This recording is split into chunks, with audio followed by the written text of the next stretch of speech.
మన ప్రభు అయినటువంటి యేసుక్రీస్తు ఆయన యొక్క శిష్యుడైనటువంటి పేతురు వేసినటువంటి ఒక ప్రశ్నకి జవాబుగా ఈ యొక్క ఉదంతాన్ని గురించి లేకపోతే ఈ యొక్క ఉపమానాన్ని గురించి చెప్పాడు. ఇది parable of the unforgiving servant గా, క్షమించలేనటువంటి ఒక దాసుని ఉపమానముగా క్రైస్తవ లోకానికి సుపరిచితమైనటువంటిది.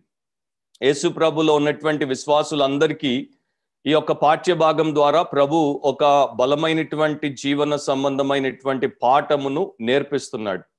బైబిల్ గ్రంథంలో క్రీస్తు యేసులోనికి విశ్వాసము ద్వారా వచ్చినటువంటి ప్రతి ఒక్కరికి ప్రప్రథమంగా కనబడేటువంటి లేకపోతే అనుభవంలోనికి వచ్చేటువంటి విషయం ఏంటంటే, దేవుడు ఆయనకు వ్యతిరేకంగా మనము చేసినటువంటి పాపమును బట్టి మనల్ని శిక్షించి నాశనానికి అప్పగించకుండా తన ప్రియ కుమారుడు పరిశుద్ధుడైనటువంటి యేసుక్రీస్తు ద్వారా మన పాపముల నుండి మనల్ని ఆయన రక్షించుటకు పాప ప్రాయశ్చిత్తం చేసి ప్రభు కృప ద్వారా మనందరినీ కూడా తన బిడ్డలుగా మార్చుకున్నాడు. సో మనము క్షమించబడినటువంటి వారముగా దేవుని సంబంధులముగా ఉన్నాము కనుక అదే తత్వాన్ని, అదే లక్షణాన్ని, అదే గుణాన్ని మన జీవితంలో ఆ దేవుని యొక్క ప్రతినిధులుగా, ప్రతిబింబాలుగా ఇతరుల పట్ల మనము చూపించగలిగేందుకు దేవుడు మనకు ఈ యొక్క పాఠాన్ని నేర్పిస్తున్నాడు. నా పేతురు కాలంలో అంటే 2000 సంవత్సరాల క్రితము ఆ రోజుల్లో యూదుల మధ్యలో రాబైలు ఉండేవారు. రాబైలు అంటే మీకు తెలుసు, జ్యూయిష్ టీచర్స్, యూదా బోధకులు. సో వారు ఒక నానుడిని చెప్పేవారు అన్నమాట. వారి మధ్యలో ఉన్నటువంటి ఆ సేయింగ్ ఏంటంటే, ఒకడు నీకు వ్యతిరేకంగా తప్పు చేస్తే వాడిని 3 సార్లు క్షమిస్తే చాలు, 3 సార్ల కన్నా ఎక్కువ క్షమించాల్సిన అవసరం లేదు. సో పేతురు యూదుడు గనుక అతనికి ఈ విషయం బాగా తెలుసు. అయితే ప్రభు అయినటువంటి యేసు దగ్గరికి వచ్చి ఈ రకంగా అడిగాడు. 3 అనేటువంటి వారికి ఉన్నటువంటి అలవాటు ప్రకారం కాకుండా దానికి ఇంకొక 3, దానికి ఇంకొకటి, మొత్తం 7 జోడించాడు.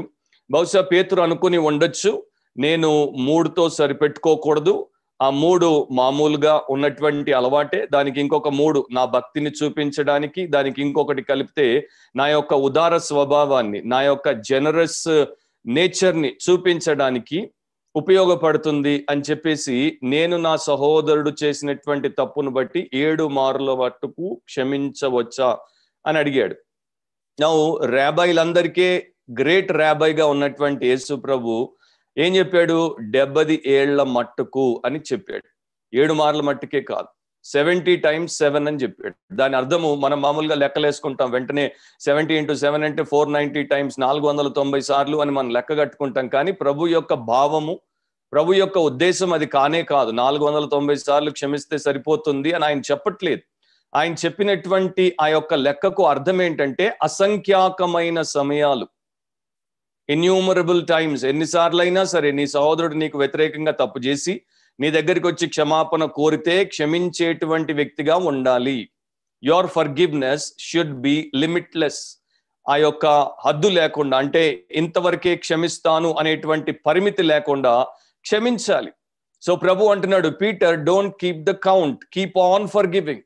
లెక్క పెట్టుకుంటూ ఉండొద్దు, క్షమిస్తూ ఉండు. ఎందుకంటే నీవు క్షమించబడినటువంటి వాడవు.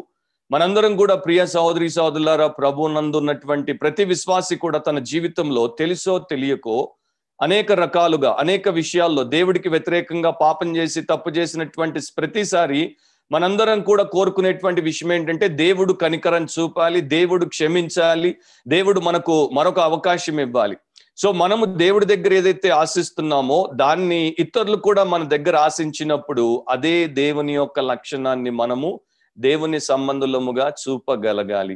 ఇది ప్రభు మనకు నేర్పుతున్నటువంటి పాఠం. సో ఇక్కడ ఉన్నటువంటి ఒక ప్యాసేజ్ లో ఉన్నటువంటి అంశం ఏంటంటే, క్షమించబడిన వాడు ఇతరులను క్షమించవలెను.